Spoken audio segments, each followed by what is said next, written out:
മഹാലക്ഷ്മി സീരിയലിൻ്റെ latest episode റിവ്യൂയിലേക്ക് എല്ലാ കൂട്ടുകാർക്കും സ്വാഗതം. മോഹിനിയോട് കരുണ ദേഷ്യത്തോട് കൂടിയിട്ട് വരികയാണ് കേട്ടോ. അതേസമയം മോഹിനി ചോദിക്കേണ്ടത് അച്ഛനെ കാണാൻ വന്നതാണോ എന്ന് ചോദിക്കാം. അതെ, ഞാൻ അറിഞ്ഞു എന്ന് പറയും. മാർക്കോ എന്തായാലും നല്ല പണി തന്നല്ലോ, അച്ഛനും അതേപോലെ തന്നെ നിൻ്റെ ഭർത്താവിനും എന്നിങ്ങനെ പറയണം കേട്ടോ. അമ്മയ്ക്ക് ഭയങ്കര സന്തോഷമായില്ലേ എന്ന് ചോദിക്കും. എടി, നിൻ്റെ ഭർത്താവിൻ്റെ സ്വഭാവം നല്ലതാണോ അതോ നിൻ്റെ അച്ഛൻ്റെ സ്വഭാവം നല്ലതാണോ? അവൻ എത്ര പഠിച്ചാലും കേൾക്കില്ലല്ലോ. അവൻ വീണ്ടും കണ്ണനെ കൊല്ലാൻ വേണ്ടിയിട്ട് ഈസിയിൽ വിഷം പാതകം ചെയ്തില്ലേ, അത് നല്ലതാണോ? നിനക്കറിയായിരുന്നില്ലേ ആ കാര്യം, നീ അത് പറഞ്ഞോ എന്ന് ചോദിക്കുമ്പോൾ ഞാൻ എൻ്റെ ഭർത്താവ് പറയുന്നത് എനിക്ക് അനുസരിക്കാൻ പറ്റുള്ളൂ. നിങ്ങളെന്തിനാണ് ഞങ്ങളുടെ ജീവിതത്തിൽ നോക്കുന്നത്?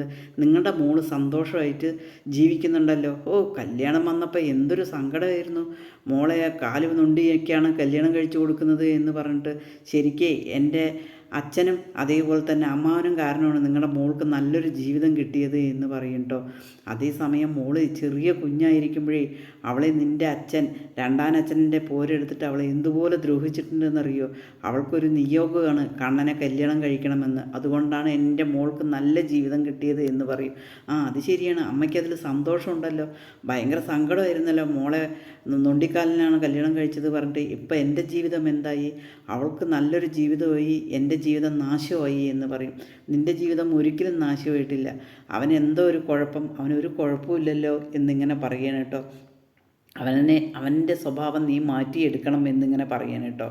അത് കേൾക്കുമ്പോൾ കരുണയ്ക്ക് ദേഷ്യം വരികയാണ്. ഞാനേ ഒന്ന് അച്ഛനെ കണ്ടിട്ട് പോകാൻ വേണ്ടി വന്നതാണ്, അല്ലാതെ നിങ്ങളുടെ ഉപദേശം കേൾക്കാൻ വേണ്ടി വന്നതല്ല എന്ന് പറയണം കേട്ടോ. പിന്നീട് പറയും, ഞാൻ കുറച്ച് പലഹാരം ഉണ്ടാക്കിയിട്ടുണ്ട്, അത് നീ കൊണ്ടുപോയിക്കോ പോകുമ്പോഴെന്ന് പറയണം കേട്ടോ. അമ്മ ഉണ്ടാക്കിയ പലഹാരം എനിക്ക് വേണ്ട എന്ന് പറയണം കേട്ടോ. പിന്നീട് മുത്തശ്ശി ഇങ്ങനെ പ്രതാപനെ ഒഴിഞ്ഞുകൊണ്ടിരിക്കുകയും ചൂട് വെച്ചുകൊണ്ടിരിക്കുമ്പോൾ പ്രതാപൻ നിലവിളിക്കുകയാണ് കേട്ടോ. ആ ചൂട് വിളിക്കുന്നത് കണ്ടതിന് ശേഷമാണ് കരുണ മോളെ പെട്ടെന്നാണ് കണ്ടത്. ആ മോള് വന്നിരിക്കുന്നു എന്ന് പറയണം കേട്ടോ. അയ്യോ, എൻ്റെ മോളെ മാർക്കോ എനിക്ക് അവിടെ നിന്ന് ഇറങ്ങിയതും പോലീസുകാർ തരുന്നതിനേക്കാളും കൂടുതൽ തന്നു എന്നിങ്ങനെ പറയണം കേട്ടോ. എന്നാലും ഇങ്ങനെ വേണ്ടിയിരുന്നോ അച്ഛ ഇത് എന്ന് ചോദിക്കണം കേട്ടോ. പിന്നെ എന്താ മോളെ ചെയ്യുക എന്നിങ്ങനെ പറയുമ്പോൾ ഏറ്റവും കൂടുതൽ കേസ് നടക്കാതിരിക്കാൻ നീ ഒന്ന് കണ്ണനോട് പറഞ്ഞിടം പറയുമെന്ന് പറയുമ്പോൾ കരുണ പറയുന്നുണ്ട്, ഏറ്റവും കൂടുതൽ നഷ്ടപരിഹാരം വേണം, കേസും നടത്തണം എന്ന് പറയുന്നത് ഉണ്ണിയേട്ടനാണ് എന്നിങ്ങനെ പറയുമ്പോൾ മുത്തശ്ശി പറയുന്നു, അയ്യോ അവനെ എന്തൊരു കഷ്ടമാണ്, അവനെ ഏത് തരത്തിലാണ് ഇതാക്കണത് എന്ന് പറയണം കേട്ടോ. അതേസമയം മാർക്കോയെയും കൊണ്ട് ഞാൻ ഭയങ്കരമായിട്ട് തോറ്റു. പോലീസ് സ്റ്റേഷനിലുള്ള അടിയേക്കാളും മാർക്കോയുടെ അടിയാണ് എനിക്ക് ഏറ്റത്. അവൻ എന്ത് ചെയ്യും മോളെ? എനിക്കൊന്നും വേണ്ട. എൻ്റെ മോളിനെ അവിടെ പറഞ്ഞനുസരിച്ചിട്ട് നല്ല രീതിയിൽ ജീവിക്കും, നമുക്കിനി ആ സ്വഭാവമൊന്നും വേണ്ട എന്നിങ്ങനെ മുത്തശ്ശി പറയുമ്പോൾ കരുണ പറയുന്നുണ്ട്, ഞാൻ എന്താ അവളുടെ അടിമയായിട്ട് ജീവിക്കണം എന്നാണോ മുത്തശ്ശി പറയുന്നത് ചോദിക്കുകയാണ്. അല്ല മോളെ, ഒരു അവസരം വന്നു കഴിഞ്ഞാൽ നമുക്ക് ജീവിക്കാം, നമുക്ക് അവൾക്ക് വേണ്ടത് കൊടുക്കാമെന്ന് പറയണം. മുത്തശ്ശി പഴയ പെൺപിള്ളേരെ പോലെയൊന്നല്ല ഇപ്പോഴത്തെ പിള്ളേർ. ഒരു കുഞ്ഞായി കഴിഞ്ഞു കഴിഞ്ഞാൽ ശരിയില്ല പറഞ്ഞ ഭർത്താവിനെ വിട്ടിട്ട് അവർ ജീവിക്കും എന്നിങ്ങനെ പറയണം. അതിന് മോളെ നിനക്കൊരു ജോലിയൊന്നും ഇല്ലല്ലോ എന്നിങ്ങനെ ചോദിക്കണം. എന്തിനാ എനിക്ക് ജോലി? എൻ്റെ മുത്തശ്ശിയുടെ കയ്യിലുള്ള സ്വർണ്ണമില്ലേ, അതുപോലെ മുത്തശ്ശിയുടെ തറവാട് വീടില്ലേ, അതെല്ലാം വിറ്റ് കഴിഞ്ഞ്, അതുപോലെ എൻ്റെ സ്വർണ്ണമുണ്ട്, അതെല്ലാം വിറ്റ് കഴിഞ്ഞ് കോടികൾ കിട്ടും. പിന്നെന്താ, എനിക്കും എൻ്റെ കുഞ്ഞിനും സുഖമായി ജീവിക്കാമല്ലോ എന്നിങ്ങനെ പറയുമ്പോൾ മോളെ അങ്ങനെയൊന്നും പറ്റില്ല. മോള് ഏതായാലും പഠിത്തമൊന്നുമില്ലല്ലോ, മോൾക്ക് പഠിപ്പൊക്കെ കുറവല്ലേ, ഡിഗ്രി തോറ്റില്ലേ പറയും. അതൊന്നും ഇനി പറയണ്ട, ഇനി ആ കാര്യങ്ങളൊന്നും പറയണ്ട എന്നിങ്ങനെ പറയണം കേട്ടോ. അതിനുശേഷം ഉണ്ണിയേട്ടനെ ഒരിക്കലും ആ കാര്യം അറിയണ്ട, എന്തായാലും ജോലിക്ക് മറ്റേ ചോദിച്ചെങ്കിലും ചോദിക്കും, അതൊന്നും ഇനി പറയണ്ട എന്നിങ്ങനെ പറയണം കേട്ടോ. അതേസമയം ഭയങ്കര ദേഷ്യത്തോട് കൂടിയിട്ടാണ് ഇങ്ങനെ പറയുന്നത് കേട്ടോ. കരുണ അങ്ങനെ പറയണം കേട്ടോ. ഏതായാലും ശരി, ഞാൻ പോവുകയാണ്, എൻ്റെ കാര്യം ഏതായാലും നാശമായി പോയി എന്നിങ്ങനെ പറഞ്ഞിട്ട് കരുണ അവിടെ നിന്ന് പോവുകയാണ് കേട്ടോ. മുത്തശ്ശി മോളെ മോളെ എന്ന് വിളിക്കും, അതൊന്നും കേൾക്കാൻ നിൽക്കുന്നില്ല കരുണ കേട്ടോ. പിന്നീട് കരുണ ഇങ്ങനെ പോകുമ്പോൾ ഉണ്ണി ഇങ്ങനെ ഇരിക്കുന്നുണ്ടാവും കേട്ടോ. കരുണ സ്നേഹത്തോട് കൂടിയിട്ട് ഉണ്ണിയോട് ഇങ്ങനെ പറയാണ്, ഉണ്ണിയേട്ടനെ സിവിൽ എഞ്ചിനീയറൊക്കെ കഴിഞ്ഞതല്ലേ, എന്തായാലും കമലേശ്വരത്ത് പണി കിട്ടിയില്ലെങ്കിലും ഉണ്ണിയേട്ടനെ വേറെ പണി അന്വേഷിക്കാമല്ലോ എന്നിങ്ങനെ പറയണം കേട്ടോ.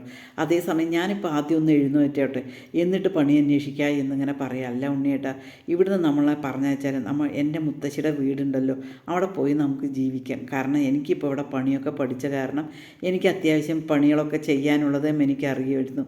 അതുകൊണ്ട് നമുക്ക് അവിടെ പോയി ജീവിക്കാം എന്ന് പറയുമ്പോൾ, ഈ അയ്യേ അത് ശരിയാവില്ല എന്നിങ്ങനെ പറയണേട്ടാ.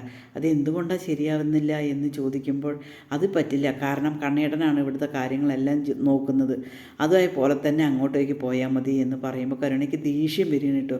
കാരണം ഒരു ഭർത്താവ് നല്ല പോലെ കുഞ്ഞിനും അതുപോലെ ഭാര്യയും നോക്കാൻ കഴിവേണം, നിങ്ങൾക്കതിനൊട്ടും കഴിവില്ലല്ലോ. ഇപ്പോൾ ആശുപത്രിയിലേക്കും കൂടെ വരാൻ പറ്റില്ല. ഇതുപോലൊരു ഭർത്താവിനെ ഞാൻ എൻ്റെ ജീവിതത്തിൽ കണ്ടിട്ടില്ല എന്ന് പറയണം കേട്ടോ.